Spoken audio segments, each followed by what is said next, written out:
What is going on, you guys? Good morning. It's a little early for us, but we just got a call from Joe, and we just drove like what, 40 miles? 40 miles.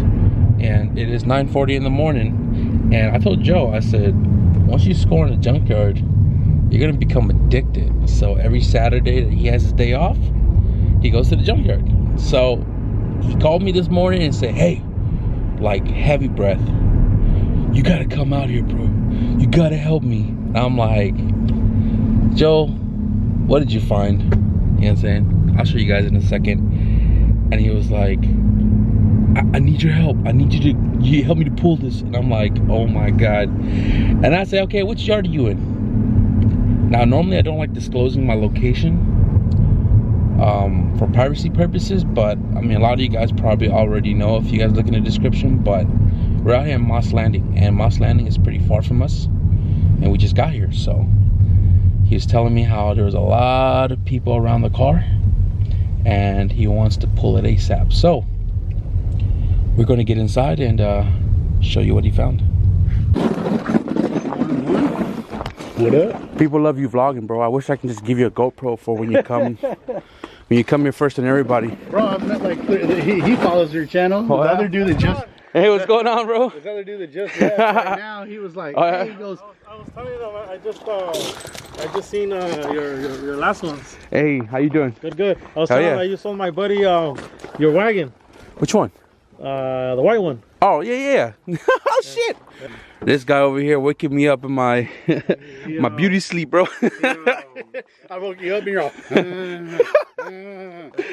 So we met the first subscriber. He was chilling here. We just met the second one here, bro. What's your name again? Chris. Chris. Hey, he checks out. He watches the channel. That's cool, man. And were you targeting this car when you came here? Yeah. Oh shit! Damn, Joe. Early bird gets the worm. This fool been telling me this shit since we went to the last junkyard, bro.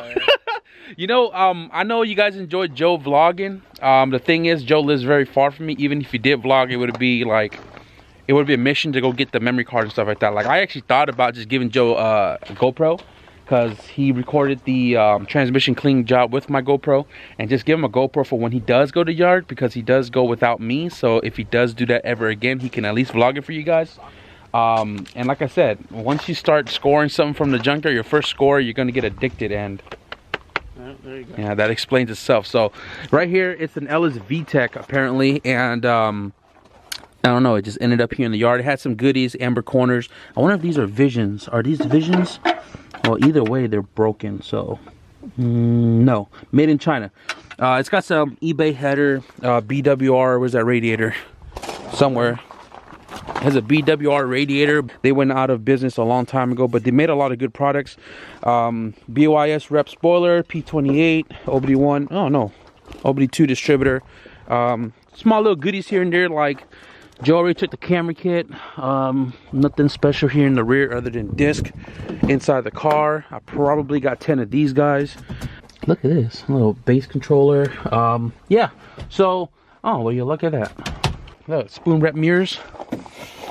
Nothing fancy though, but yeah. So what we're gonna do is we're gonna pull the head, because we don't need the block. The block is just an LS block, and the transmission has no tags whatsoever. So I think we're gonna pull the head first, because we don't have the crane here. Pull the head first, and then verify if the block has anything in it. If the block does, we'll take it. If not, we'll leave it, and then we're gonna pull the transmission and open it up to see what kind of gear stacks we have in here.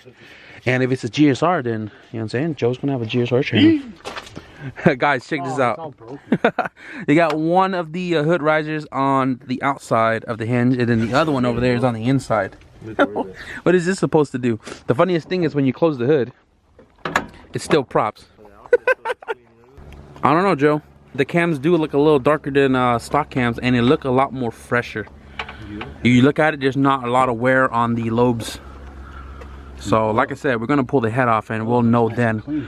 So Joe just took off the cam caps, and I'm looking inside of this.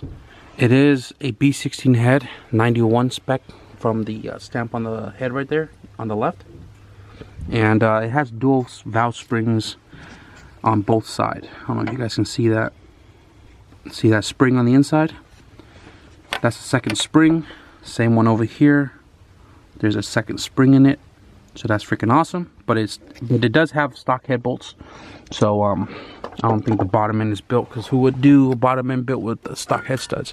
This is you said B17, right? B17 cams with the grooves here, and same thing on the intake. So that's good. That's good to know that there's some B17 cams in it. So go ahead and put that over there. I'm gonna start taking off the intake manifold stuff. Joe's gonna take off the head bolts from the head, and then we'll just yank this whole thing out. We also got to take off this VTEC line, which is awesome because we have that too now. So I was taking everything off from the cylinder head intake manifold, right? And I asked Joe, I said, where did this come from? He goes, oh, this came off the radiator, which is for the coolant reservoir, right? Right there in the front. And look at this. It goes under the throttle body to the idler control valve in the blue hell. Yo, this is hilarious. Man, some people just shouldn't be working on cars. Yeah, no, because for an all-motor car, you can use stock studs. Anything turbo or anything forced inducted nitrous, whatever, and use ARPs. So technically, these are probably GSR head bolts. So Joe just took that off. Block looks really clean, but we're not going to be taking a block because we have one too many damn blocks in my storage, and I ain't got space for it. But we are definitely going to try to pull the transmission, at least see if there's like LSD or anything in it, because the transmission has been opened before. It has a different color RTV on it, and it was painted. So kind of curious to see what tranny this is. So I'm going to go ahead and get down to work real quick and see what we find. So we just pulled the transmission apart and went through the gear stack teeth count on Google. And GSR third gear is 2534, second gear is 2038, and I apologize for scribing the hood, but second and third gear matches that count. This is a GSR transmission, and Joe's super stoked. It's probably cheaper to buy the whole transmission because the outer case actually is cracked here, and this was all completely JB weld. Had to crack the JB weld off to open the case up, but I was able to do so. So we're just gonna take the whole transmission, and Chewy actually has an outer case, which all B series outers are the same, and we want to keep it specific gear stacks to matching case. So this is gonna work out. We'll just reseal it. Everything looks good in here. Synchros look brand new up here on the top, right? The only one I'm probably seeing is these guys right here, but we can always rebuild the transmission before it goes back in the car, so that's not a big deal. But everything else looks awesome. All right, guys, so this whole morning has been super windy. I went ahead and cleaned the yard of trash this morning, and there's trash all over the yard again. The wind has been pretty strong out here, and all of that came from next door's trash can or recycling bin, and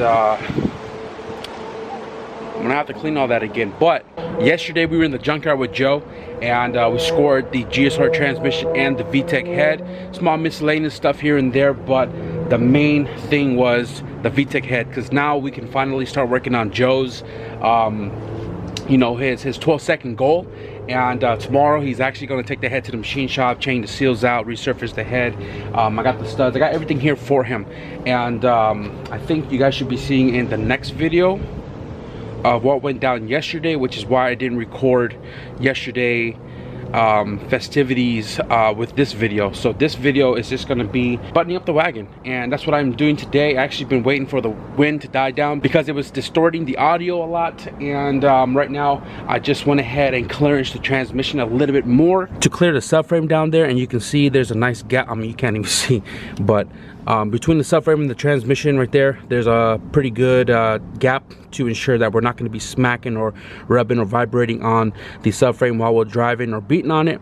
And right now I don't have a speed sensor, the VSS 0204 speed sensor, but I am going to fill the fluid right now, and then pretty much what I'm going to do to cap off this video is I am going to be installing my turbo kit back into the car. So some of you guys were wondering about the other K28-2. That motor is going to be like you know, freshened up, ARP head studs, Super Tech valve trains, all that good jazz for making more power than what this car currently makes. This car is at 414 at 9 pounds, and yes, the cylinder is a little hurt, but it runs cherry. Other than freighting like a train, the whole plan was to get the all-wheel drive stuff running in this car with the current setup. I am, you know, changing the turbo out and stuff like that too. So That's going to be for when the new motor goes in, but right now I just want the car to be up and going as it currently sits with this engine. All-wheel drive, probably get it ready for March 1st, March Mayhem in Sacramento. So after installing this turbo kit, all that's left is to remake my downpipe, exhaust, but the main key is to have the drive shaft shortened to length, and this car will be all-wheel drive.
Alright guys, so the wind has picked up again, and I just finished everything as far as the turbo kit reinstallation on the wagon.